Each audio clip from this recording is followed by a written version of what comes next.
Welcome to मस्ती की पाठशाला स्टूडेंट्स एंड सब्सक्राइबर्स। और जिन्होंने नहीं किया कर दो यार प्लीज़। तो आज हम पढ़ने जाएंगे मैटर्स इन आवर सराउंडिंग का पार्ट 2। तो पार्ट 1 जिसने नहीं देखा डिस्क्रिप्शन में लिंक है, जाके देख लो यार। तो हमने पहले चैप्टर में पढ़ा था characteristics of particles of matters, okay. और सेकंड क्या पढ़ा था हमने? States of matters, states of matters. तो आज का जो हमारा टॉपिक है वो है हमारा how matter change it's states, यानी मैटर्स अपने स्टेट्स कैसे चेंज करते हैं। और सेकंड टॉपिक हमारा इवेपोरेशन, ओके। तो चलो शुरू करते हैं। तो आ गए हमारा how matter change it's states, यानी मैटर अपने स्टेट्स को चेंज कैसे करते हैं। तो सिंपल सी बात है, ये हो गया हमारा सॉलिड, लिक्विड एंड गैस। तो सॉलिड को सिंपली क्या करना है, हमें हीट देना है। हीट देंगे किस में कन्वर्ट हो जाएगा? लिक्विड में। इन द सेम वे लिक्विड को हम अगेन हीट देंगे, वो कन्वर्ट हो जाएगा गैस में। ठीक है, जस्ट क्या है, हीट देना है, जस्ट हीट। तो सॉलिड को जब हम लिक्विड में कन्वर्ट करते हैं हीट देके, तो उस प्रोसेस को बोला जाता है फ्यूजन, यानी लेटेंट हीट ऑफ फ्यूजन। अब आ जाते हैं लिक्विड। लिक्विड को भी जब हम हीट देते हैं तो गैस में कन्वर्ट हो जाता है। इस प्रोसेस को हम कहते हैं वेपोरेशन। इवेपोरेशन नहीं, ओके, वेपोरेशन। और उसके बाद अगेन जब हम गैस को जब हमें लिक्विड में फिर अगेन कन्वर्ट करना होता है तो सिंपली जस्ट कूल देंगे, कूल करेंगे थोड़ा सा, वो डायरेक्टली आ जाएगा। उस प्रोसेस को हम बोलेंगे condensation. In the same way फिर से जब लिक्विड को और थोड़ा कूल देंगे तो वो फिर से आ जाएगा सॉलिड स्टेट पे, ओके। तो इस प्रोसेस को हम बोलते हैं सॉलिडिफिकेशन। और वन मोर थिंग, जब गैस जब डायरेक्ट जब हमारा सॉलिड बनता है या और सॉलिड डायरेक्टली जब गैस में कन्वर्ट होता है तो इस प्रोसेस को हम बोलते हैं सब्लिमेशन, ओके। तो इस चीज़ को आप अच्छे से ध्यान रखें। तो चलो आ जाओ, अब हम करते हैं सॉलिड टू लिक्विड में कन्वर्ट। पहले ए प्रोसेस देख लेते हैं, उसके बाद वेपोरेशन का देखेंगे, ओके। देन कंडेंसेशन, उसके बाद सॉलिडिफिकेशन। तो आ जाते हैं सॉलिड टू लिक्विड, यानी आइस टू वाटर। तो हम सिंपली एक पॉट लेंगे, पॉट में आइस क्यूब डालेंगे और उसमें क्या नीचे क्या देंगे? हीट, यानी फायर, हीट देंगे इसमें। तो हम कितने डिग्री का लेते हैं? मान लो 25 डिग्री सेल्सियस का क्यूब ले लेते हैं, आइस क्यूब्स। तो इसमें जब हम हीट देंगे तो इसका टेम्परेचर क्या होगा? बढ़ेगा, यानी -20। देन फिर और देंगे -15, फिर अगेन और देंगे -10, फिर और हीट देंगे -5। इन द सेम वे ऐसे ही हीट देते रहेंगे, वो आ जाएगा 0 डिग्री सेल्सियस ऑफ आइस के फॉर्म में। 0 डिग्री सेल्सियस ऑफ आइस के फॉर्म में, ठीक है। उसके बाद जब हम फिर से और हीट देंगे देन ये जो आइस है will be convert into 0 degree Celsius of water. इस चीज का आप अच्छे से ध्यान रखना, ठीक है। तो एक चीज यहाँ पे है जानने वाली, जो जब हम 0 डिग्री सेल्सियस की आइस को जब हम हीट करते हैं तो वो कन्वर्ट होने के बाद भी 0 डिग्री सेल्सियस ही रहता है इन वाटर फॉर्म में। 0 डिग्री सेल्सियस का हमारा वाटर भी 0 डिग्री ही रहता है। तो वो ऐसा क्यों? तो ये जो आइस के जो पार्टिकल्स होते हैं, ये आइस के जो पार्टिकल्स होते हैं, ये क्या होता है, हीट देने के बाद उस हीट को ये जो पार्टिकल्स है एब्जॉर्ब कर लेते हैं। एब्जॉर्ब करने के बाद they convert into water, and वो जो वाटर होता है 0 डिग्री सेल्सियस में ही रहता है। और इसी प्रोसेस को, यानी the amount of heat required to convert ice cubes into water, यानी इनटू लिक्विड। तो जो टेम्परेचर की हमें जरूरत पड़ती है आइस क्यूब्स को वाटर में कन्वर्ट और लिक्विड में कन्वर्ट करने के लिए, यानी सॉलिड को लिक्विड में कन्वर्ट करने के लिए जो टेम्परेचर, यानी दैट मीन्स 0 डिग्री सेल्सियस। कौन सा टेम्परेचर? 0 degree Celsius. तो यही वाला टेम्परेचर को, इसी टेम्परेचर को हम बोलते हैं लेटेंट हीट ऑफ फ्यूजन। यानी अगर क्वेश्चन है कि what is latent heat of fusion या फिर व्हाट इज फ्यूजन, तो हम क्या बोलेंगे? Energy required to convert 1 kg of ice into liquid is called latent heat of fusion, okay. तो अब आ जाते हैं वेपोरेशन। तो हमें पता था हमारा वाटर जो था कौन से टेम्परेचर पे आ गया था? 0 डिग्री के वाटर में। ये जो लिक्विड था, सॉलिड था, सॉलिड से कन्वर्ट हो गया हमारा लिक्विड में आ गया था, और 0 डिग्री सेल्सियस में था, ये याद रखना, ओके। अब आगे, तो पहले हमने क्या देखा था? पहले हमने फ्यूजन का, लेटेंट हीट ऑफ फ्यूजन का प्रोसेस का एग्जांपल देखा था, जिसमें हमने एक सॉलिड को लिक्विड में कन्वर्ट किया था। अब उस लिक्विड को गैस में कन्वर्ट करेंगे, ओके। तो हमारा वाटर का टेम्परेचर क्या था? वाटर का टेम्परेचर था 0 डिग्री सेल्सियस, यानी हम और हीट देंगे तो ऐसे इसका टेम्परेचर क्या हो जाएगा?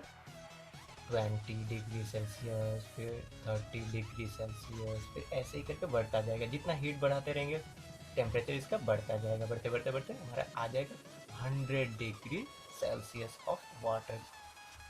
उसके बाद और जब हम हीट देंगे तो एक इसमें कन्वर्ट हो जाएगा, it will be converted into 100 degree Celsius of vapours में। ओके, तो एक चीज याद रखना, पहले जैसे हमारा उधर जो टेम्परेचर से, जिस टेम्परेचर से हमने सॉलिड को लिक्विड में कन्वर्ट किया था, उस टेम्परेचर को हमने क्या कहा था, उसे हमने कहा था लेटेंट हीट ऑफ फ्यूजन। तो यानी अब हमारा जो है, जिस टेम्परेचर में लिक्विड को हम कन्वर्ट करते हैं इनटू वेपर्स यानी गैस में, लिक्विड को किस में, गैस में, तो कौन सा टेम्परेचर की हमें जरूरत पड़ती है, 100 डिग्री सेल्सियस की। तो ये जो heat, the amount of heat है ना, इस हीट को हम बोलते हैं, तो उस प्रोसेस को हम बोलते हैं लेटेंट हीट ऑफ फ्यूजन। यानी द अमाउंट ऑफ हीट, यहाँ पे भी the amount of heat is required to convert 100 degree Celsius of water into 100 degree Celsius of vapours में। यानी जब ये हीट जब 100 डिग्री का हो जाएगा तो यहाँ से वाटर क्या होने लग जाएगा, वेपर बन के उड़ जाएगा। तो इसी टेम्परेचर को, इसी अमाउंट ऑफ हीट को हम बोलते हैं लेटेंट हीट ऑफ वेपोरेशन। तो अब आ जाते हैं हम कंडेंसेशन, यानी कंडेंसेशन में gas to liquid, gas to liquid. यानी अब इस गैस को ठंडा देंगे, यानी किस में कन्वर्ट हो जाएगा, लिक्विड में, converted into liquid. In the same वे जब हम उस लिक्विड को अगर फ्रीज में रखते हैं, रेफ्रिजरेटर में रखते हैं और कूल देते हैं, तो कन्वर्टेड इनटू सॉलिड। ओके, वो हो गया हमारा सॉलिडिफिकेशन। और कूल देंगे, कन्वर्टेड इनटू सॉलिड। ठीक है,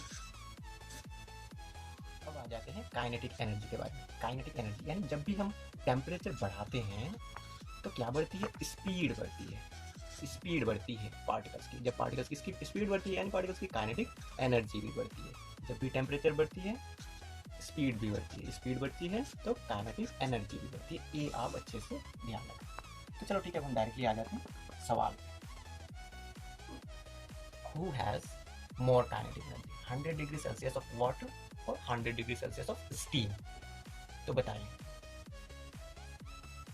शाबाश, ऐसे ही चुप बैठिएगा एग्जाम में भी। इसका होगा 100 डिग्री सेल्सियस ऑफ स्टीम में, यानी स्टीम जब इस टेम्परेचर में होता है तो क्या होता है, गैस यानी वेपर्स बन के, हमारा जो लिक्विड होता है वेपर्स बन के उड़ जाता है, यानी 100 डिग्री ऑफ स्टीम में।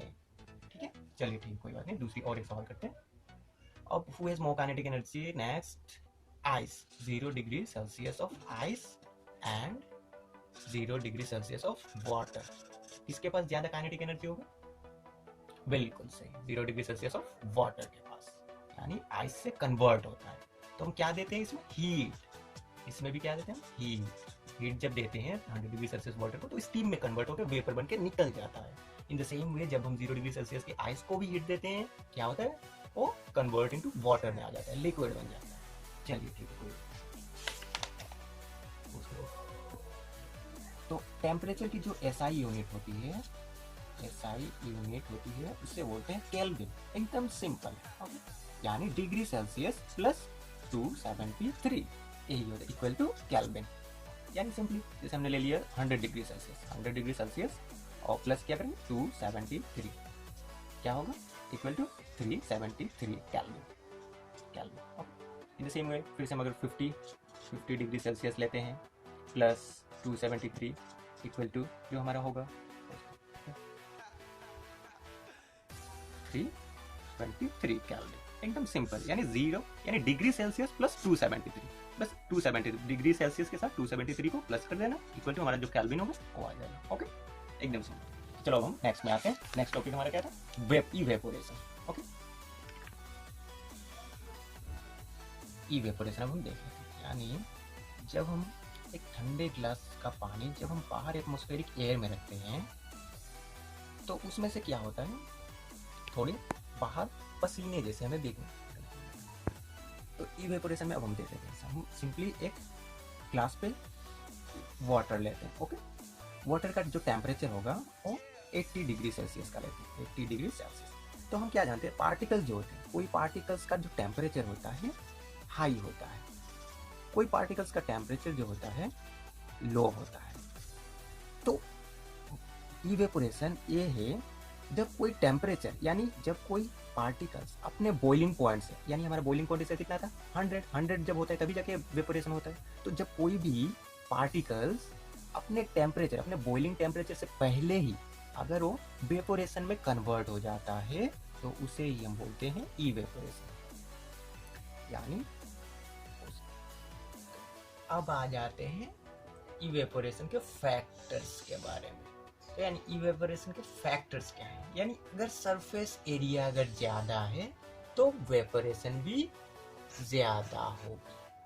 अगर जैसे कि हम कपड़े जब भी हम सुखाते हैं तो खुले में सुखाते हैं और कपड़े को पूरी तरह से फैला कर सुखाते हैं, यानी इसका मतलब है सरफेस एरिया हम ज़्यादा करते हैं जिससे हमारा वेपोरेशन जो है, अमाउंट ऑफ वेपोरेशन जो ज़्यादा होगा और जल्दी सूखेगा। और क्या फैक्टर हो सकता है, टेम्परेचर। अगर टेम्परेचर लो है तो हमारा वेपोरेशन भी कम होगा, यानी जब भी हम कपड़े सुखाते हैं तो सनलाइट में सुखाते हैं। यानी अगर बादल होता है तो हमारे कपड़े सूखने में बहुत टाइम लगता है, बहुत टाइम।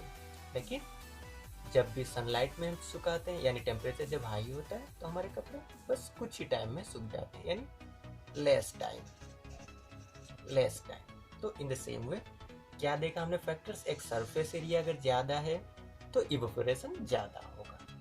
अगर टेम्परेचर भी हाई है तो हमारा इवेपोरेशन ज़्यादा होगा। अगर टेम्परेचर लो है तो हमारा इवेपोरेशन कम होगा। अब आ जाते हैं ह्यूमिडिटी यानी द अमाउंट ऑफ ह्यूमिडिटी यानी द अमाउंट ऑफ, यानी हवा में नमी। Okay, the amount of vapours present in the air, the amount of vapors present in the air। Humidity वही होती है, यानी अगर ह्यूमिडिटी अगर ज़्यादा होगी यानी हवा में पहले से ही वेपर्स अगर ज़्यादा होगा तो ऑफ कोर्स इवेपोरेशन कम होगा, और अगर ह्यूमिडिटी कम होगी तो यानी हमारा इवेपोरेशन भी ज़्यादा होगा। ठीक है, तो अब आ जाते हैं विंड स्पीड। तो नॉर्मल सी बात है, हम सबको पता है विंड स्पीड जब तेज हवा रहेगी तो हमारी इवेपोरेशन ज़्यादा होगा, और जब हवा कम रहेगी तो हमारा वेपोरेशन भी कम होगा। ओके, चलिए ठीक, तो इस टॉपिक में हमारा ये वाला चैप्टर क्लियर हो रहा है। तो बहुत जल्दी हम दूसरा चैप्टर भी लेके आएंगे। तो जिसने भी हमारा वीडियो देखा और जिसने भी यहाँ तक देख लिया तो ज़रूर लाइक कर देना, शेयर कर देना और सब्सक्राइब कर देना। तो अभी के लिए बाय, गुड नाइट।